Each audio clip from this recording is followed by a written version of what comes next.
the Capitol Records thing came in when I met, somebody through a couple of people I was working with, and this person had come in and said, "You're ready. You're going to go big. Like, you have this song right now that could go really big. I'm going to put you in the room with Capitol Records." And then it became kind of like that third party thing where this person knows that person and these two labels, and they're going to do this together and they're going to make this partnership. Yeah. It was making my head spin, and it all was just, it felt very like, just felt like a stretch. It didn't feel like real. Yeah. So, and antithetical, kind of like, I mean, your first album was crowdfunded, and you made all this progress independently, and maybe this is just a world where you're like, did it feel inauthentic to what you're building? It felt very like, it just felt fake all around, because no one that they said that we were supposed to be talking to was talking to us. It was like really? They were dropping names like No ID and like all these big names at Capitol, and I had to really look in the mirror and say, why? What did they see? Yeah. Did they come to a San Diego show? No. Did they come to I just wasn't sold on the fact that anybody saw my stuff. It's an interesting concept like, when people praise me or whatever. I can remember somebody told me, like, it's like a red flag when somebody gives you a compliment or brings you on and be like, I don't, you're not articulating to me what you were impressed by that makes you want to say that or bring me on, and then you kind of like, it's like feels fake, right? And you're like, do I not believe you? Is there an ulterior motive here? What's going on? And it is unnerving in some way. It is. But I will say, it was, I think the biggest blessing was I think one of the best things I ever did was move to LA. And it's not because it was leaving San Diego or anything. It was just expanding my bag. It was expanding my experiences, the type of people I was getting in the room with, putting my music out there to a larger audience, really. Because even back then, if you looked at my insights, most of my listens were coming from LA. Oh, interesting. It was just a larger audience up here. And also, that's just to say, the people you were meeting, I'll always because it's so funny how people shit on LA from many other cities, like especially whether it's Northern California or New York, people have these like rivalries and criticisms of LA that are often unfounded. You're like, oh, but you've never spent time there, or you have this little conception of you think LA is like Fullerton or something, where it's like you don't even know what LA is, and you've never been here or spent time, and especially in the industry where it's like 2 hours away. Yeah.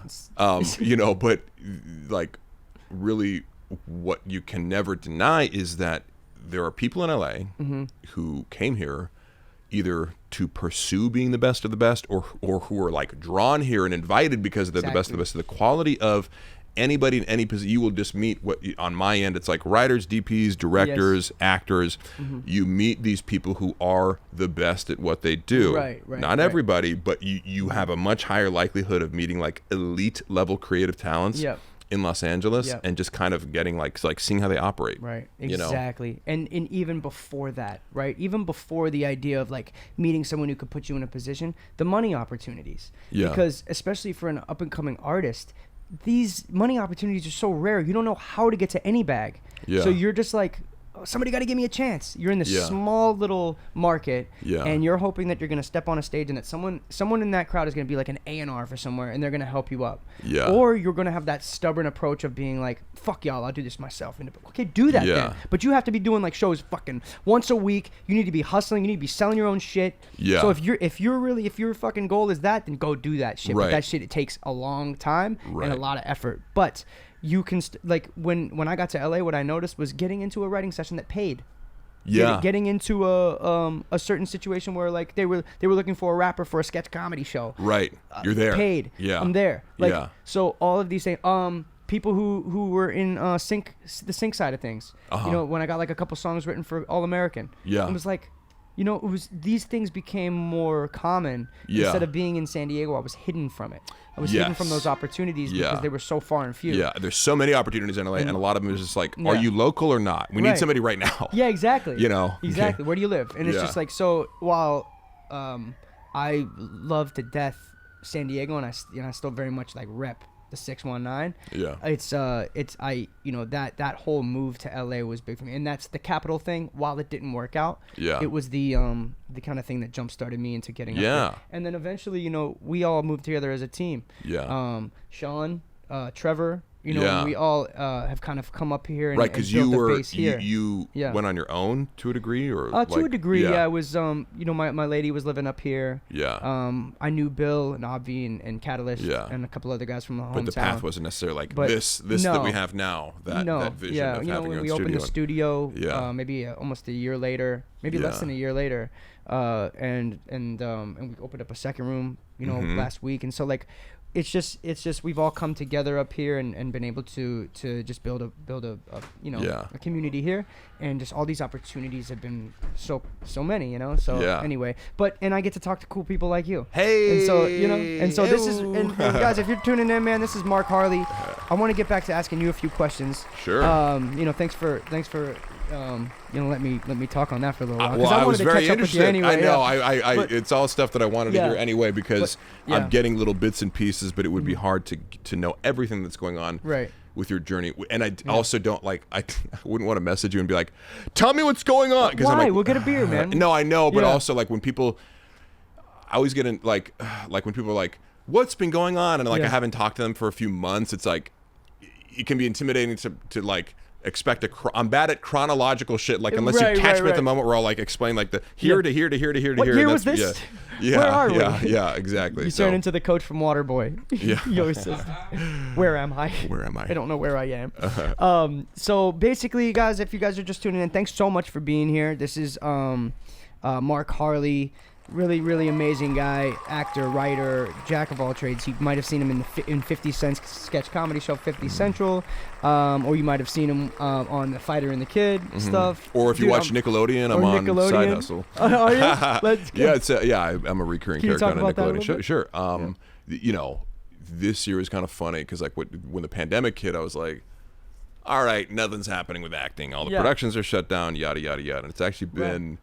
A very good year for me as far as, you know, I shot like an Amazon commercial. I shot an Eckrich sausage commercial. I'm doing another one next week. The sausage commercial, I'm doing one in North Carolina in a couple weeks. Nice, bro. And then I shot a, I didn't know what CDW was before I shot this commercial, but then my older brother's like, or my younger brother, Andy, is like, oh yeah, that's our like main like buyer of like, or our main supplier of office supplies. And I got to do a really fun one where I'm dressed up as like an American gladiator and I like hit somebody in the face trying to get coffee. I remember you made it a GIF. Yeah, exactly. I was like, I need that as a GIF. And then somebody online did it. That's hilarious. That's so good. And so that, you know, those are all really cool. And again, just like, you know, you get these auditions where it's like, now I'm a little bit honed into like, you know, it's funny because none of this is guaranteed. Like, I started like lifting weights. There was a time where I didn't lift weights at all, and I wasn't really committed to like being, you know, muscular. I had short hair, and then I just kind of said, "Fuck it." I'm like, "This is the way I want to look." Fuck yeah, bro. And other people were like, "Dude, like, don't do like cut your fucking hair. Like, really? You're too big to do." Oh yeah, you have negative voices being like, "Don't do that." Of course, bro. And now it has. I've had some success, right? But ultimately, I just feel like. I never again will I make the mistake, even like my brown hair that it's almost grown out, but like you make these decisions because like a manager or an agent's like, you should dye your hair, it'll give you more opportunities. But then I hated doing it, and like you know, I have gray hair. I'm not self-conscious about it, me looking old, and it's like this point of like makes me unique. It looks intentional to me. It's always looked intentional to me. You know what I mean? You always look like Raiden to me. Right. And I didn't mind it in some people like, but like it's almost like, dude, this is me, and if you like if you want somebody with an interesting look, I'm it, but I'm not going to spend the rest of my life dyeing my fucking hair brown, you know, to like maybe get an opportunity. But it's just, that's an analogy for anything where it's like, how long do you want me to be different and steer away from being my authentic self? It's ultimately like, I'll make it work with my authentic self, and that's I'm clipping that, baby. I'm clipping that. It's all about confidence, man. And with Side Hustle, it's kind of funny because like even on some, I do commercials and they'd like spray my hair because I'm like, look, if you want a fucking brown hair dude, dye it or spray it or whatever. Right. And on Side Hustle, which is probably has the biggest audience of like stuff that I've been on so far on Nickelodeon. I play this recurring character called Stump, who's always shirtless, and he's like hanging out at the Micro Moory, which is the kids' little hangout spot, kind of like, you know, the Peach Pit and whatever 90210 or you know, the Max from you know, Saved by the Bell. Stump. Yeah. there's some. If you go down, you can scroll down on the Instagram. Let's see. Be a little bit further than that. No, yeah, you got to load a little more. But if you see some of like the reels, you know, it'll be easier to find it. But yeah, man, I got fucking logged out. Go in the studio 431. I got it. I'll just say, the point of my story, by the way, was just that the hairdresser was like, asked the executive producer, "What do you want to do with his hair?" And he was like, "Are you kidding me? Leave it as it is. Like, don't spray it, you know." Yeah. And so it's like finally where it's like, yeah, it looks a little bit different. Oh no, guess what? They want me to fucking act, not, you know, be a hair model. So ultimately that shit doesn't matter if you're funny and you can deliver the goods on what they need for the character. So okay, hold on, we got to get in here. You gotta do it, kids. Okay. Okay. I think it's the password. 9475. Yeah. Vital. No, it isn't. Huh?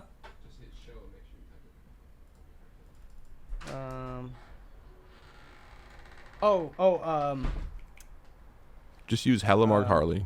No, I think it's yeah.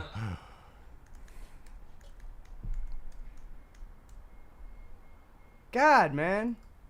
So you don't know your own IG password, huh? Instagram ones. Oh, hold on. I think I have it on my computer saved. Hold on, guys. Is it on YouTube? Huh? Not the clips, I don't think. Yeah, he was looking for a specific thing that I put into like a little reel on. Oh. I got it.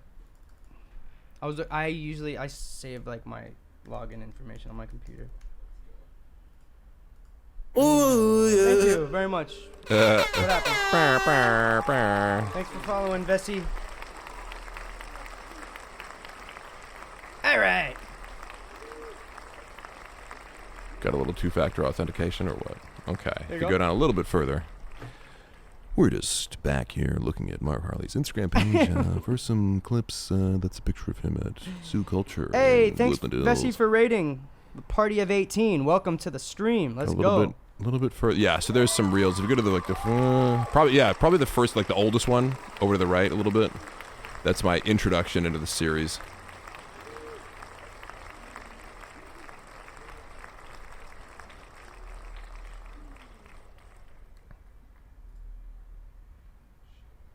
So the background is there's a milkshake drinking competition going on at the Microbrewery, and their older brother Jagged wins every year. Oh, thank you so much, Vessi. Big love. This didn't count. I'll see you at the suck down.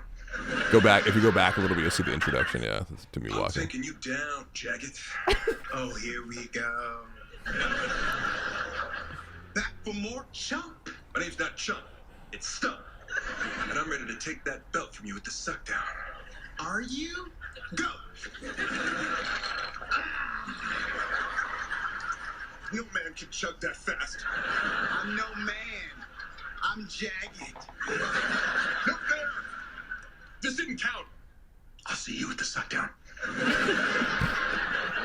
Whoever wins, the most important thing is Jagged loses. I am so winning this year.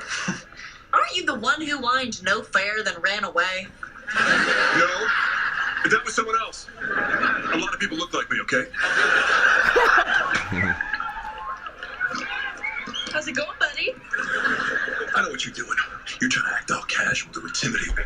Classic tortoise and hare. Well, here's how that story ends. I eat them both.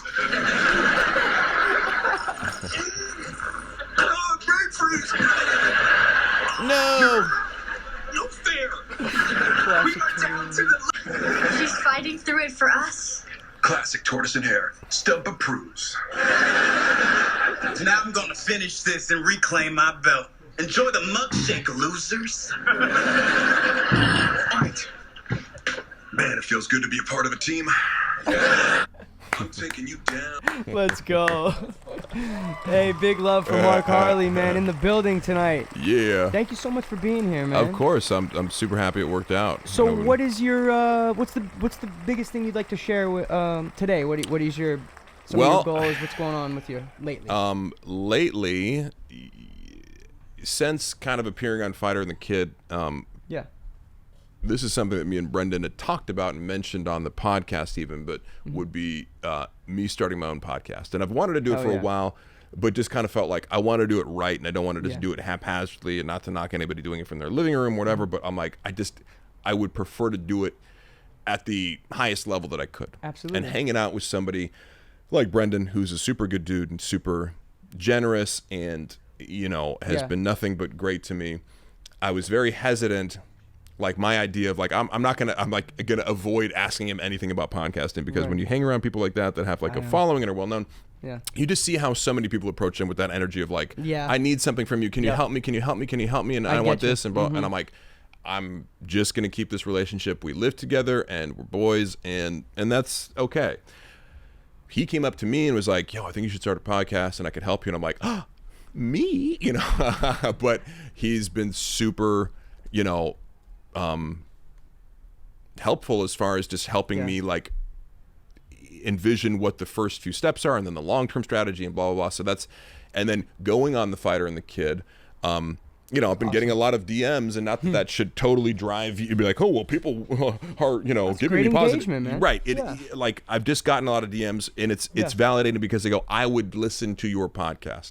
It would have to do with fitness, but it's more than that. Obviously, I want to incorporate everything and just kind of there's so many fitness channels out there. There's so many people that give like specific kinds of advice, but I feel like my angle on everything is like a philosophical approach to fitness of what I've taken from my journey of 20 plus years doing workouts of various kinds, and the mindset that I keep and try to preach to others that they may not be able to get elsewhere. It's just like my little hacks for like how to get into the habit of doing something that will ultimately improve your life and your well-being and all these various things, and just make you a happier person. And so it's going to be fitness themed, but that's going to be the starting off point for hopefully many conversations about many topics that are important to me and I think important to other people.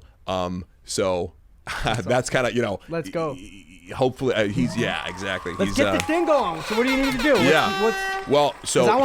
He's finishing. I want to be on it. It's going to be filmed in the new Thick Boy Studios that is being. So it's actually like. It's going to be under his banner. We got some big. Let's go, man. So I'm like, it's not as if I could go record it like today. So in the meantime, I'm just kind of fine tuning like what I want the show to be about, and coming up with a format and topics and things, so I can be ready right out the gate to film as many episodes as possible. And I already feel like, look, I could talk for a year on these things that I am passionate about and share my experiences with, but just making sure that it's like, I'm giving the right amount per episode on these different topics. And you have like an identity to the whole thing. We've been doing that with the Twitch stream too, is just like leaning into like and that goes back to like, we freestyle a lot on here now. Which is like, now it's like from my old it's stuff, funny, like actual freestyling. Me and Avi, he's one of the best freestylers on the planet. Oh wow, that's so cool. Do you remember Team Backpack? Team Backpack was like the big rap league. A lot of competitive rappers came from there. Blew up. I probably would have seen it online, but I wasn't like following it per se. Well, anyway, we've definitely been focusing up more on what our stream is, like, and so we are like really adamant in just like going towards exactly what we want to do, and like we want to do more things like whose line is it anyway type improv stuff, having cool guests on to talk. So like it honestly, I think, and you said it earlier in the beginning of the stream, is like honestly just starting, right? I'm not, and I want to like, I'm coming up with a bunch of ideas, but knowing that like also you have to get out of your own way and go, I know I have what it takes to like talk for an hour that would be compelling. It's just it's a mix. It's a mix of going plan it out and hone it, but don't let like perfection get in the way of just getting started. I know how it goes. And starting it, and knowing that you can alter it and fine tune it and listen to the audience as you go, and still it can still be authentic. It's just like, what are you guys? If I threw all this at the wall, what are you most interested in, and what kind of format could keep us going? And also, here's another analogy, like. The haters will joke that I use on my page constantly that like pisses some people, like, why are you always doing that? Or like actual haters will come to my page and be like, the haters will say things so stupid. It's like, but like you're making content for the hater, like you're already falling into this loop of like, I say haters will say. Yeah.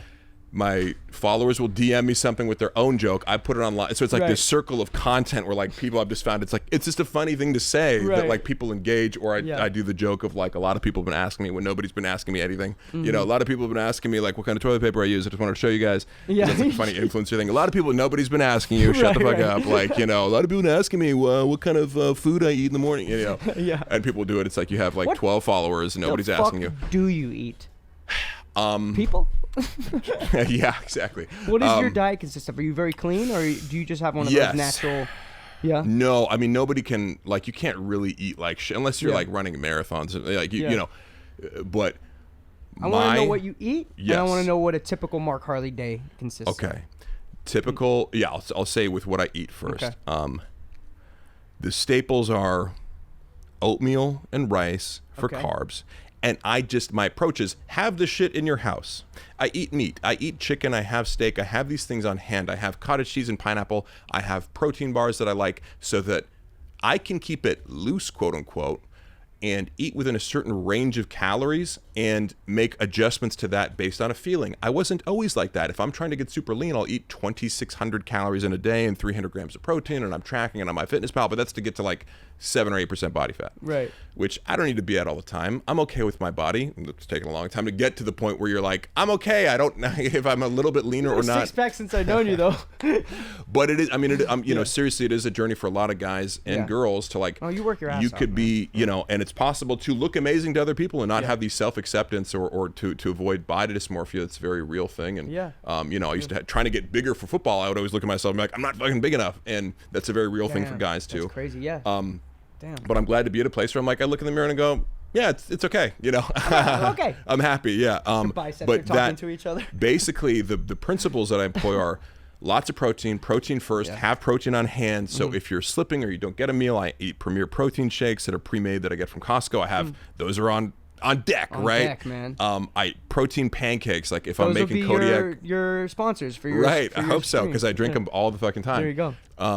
But I just try to eat like anything can be made to taste good in my opinion. Like oatmeal. Okay, well I put a little peanut butter powder in there. Cinnamon? I put like Splenda, cinnamon, all these little cinnamon? things. Yep. Go a long way to be like, They do. if you're not eating sugar every day, and guess what? Oatmeal with some cinnamon actually tastes pretty good. Yeah. Right. So I don't ever feel like I'm punishing myself. Or, for example, I'll make a thing of like 2 cups of egg whites, which is quite a bit of egg whites, but I'll put like a little barbecue sauce on it. Yeah. That makes it taste like I'm Really? eating like little Yeah. things like that where it's like, oh no, you're putting a little bit of sauce on it. Right. Diet freaks might be like, oh, you can't because it's 30 calories. Who Holy gives a shit. fuck, Yeah, right? exactly. You can add a You sauce don't, that you like. shock your nipples if you eat a piece of pizza.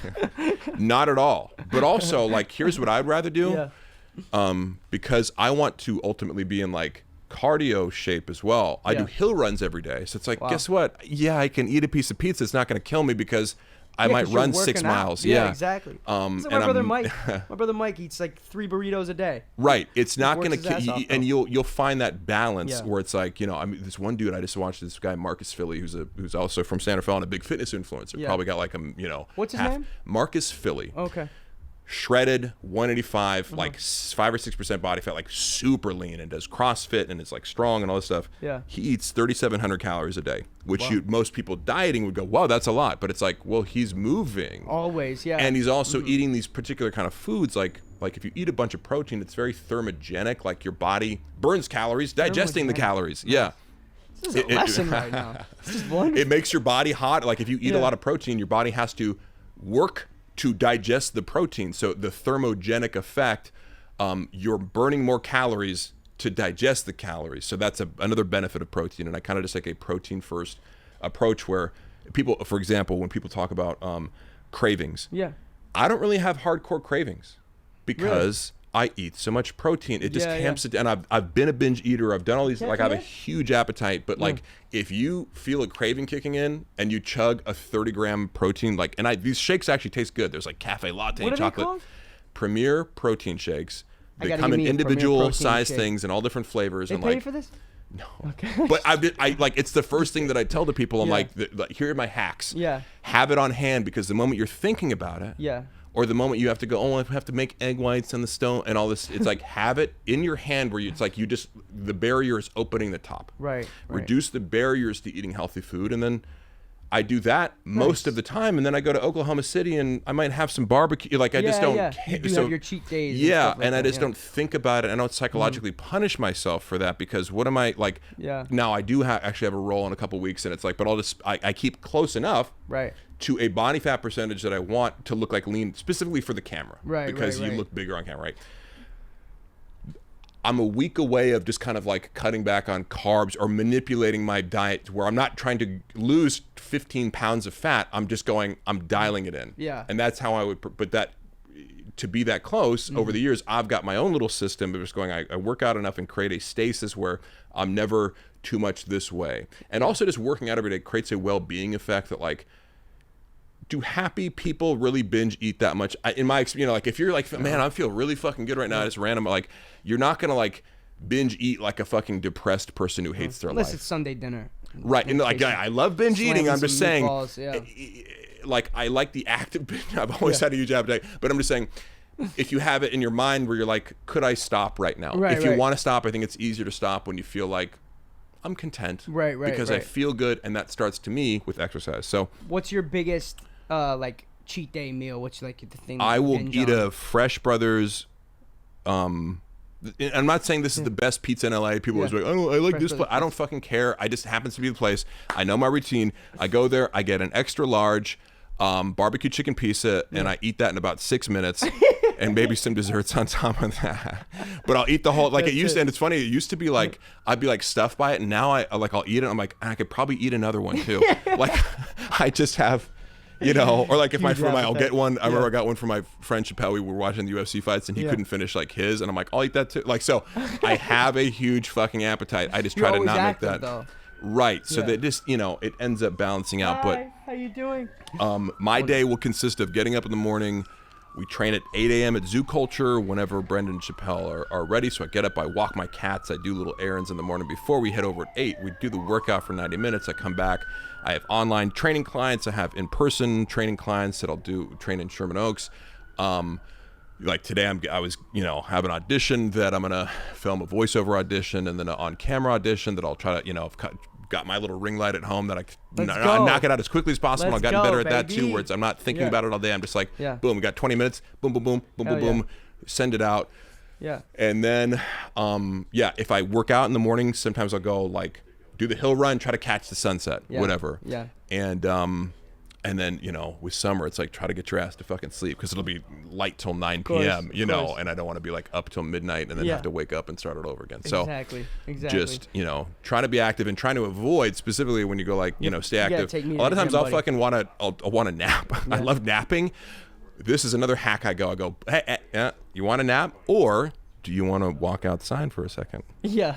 And I'll trick myself into being like, I want to go for a run actually, because then you're doing something productive and it actually makes you more awake for something like this, where you go like, I love napping, but you got to go like, oh, do I want to be groggy at this time of the day? So I've found that like doing low intensity, even if it's just a walk or something, that can be like kind of a productivity hack because then your sleep that night's not fucked up. Yeah. Yeah, totally. So, yes, I work out twice a day. 2 days, baby. That's how you get looking like this guy. Yeah. Well, big love, Mark Harley, in here.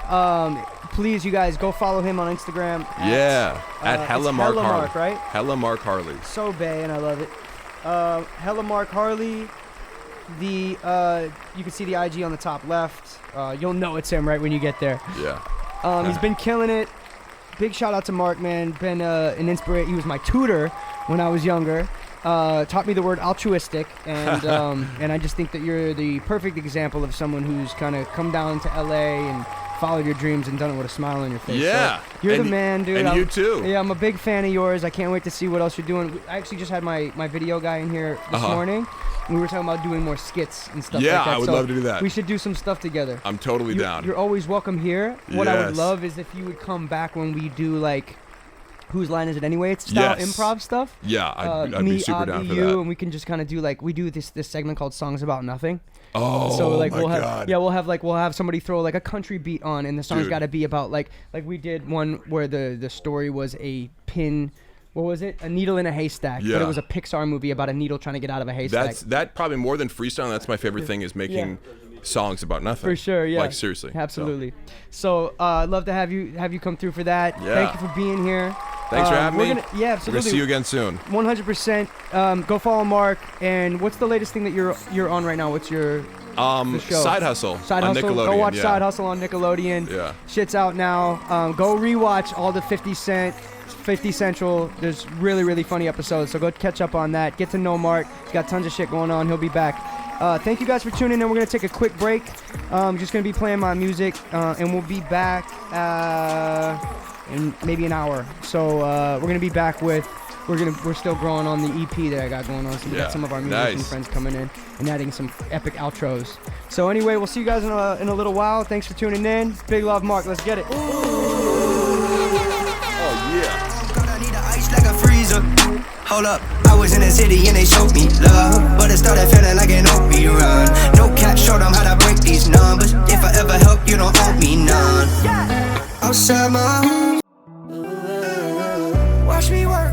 Had to quit the 9 to 5, put in work. Got my money working overtime.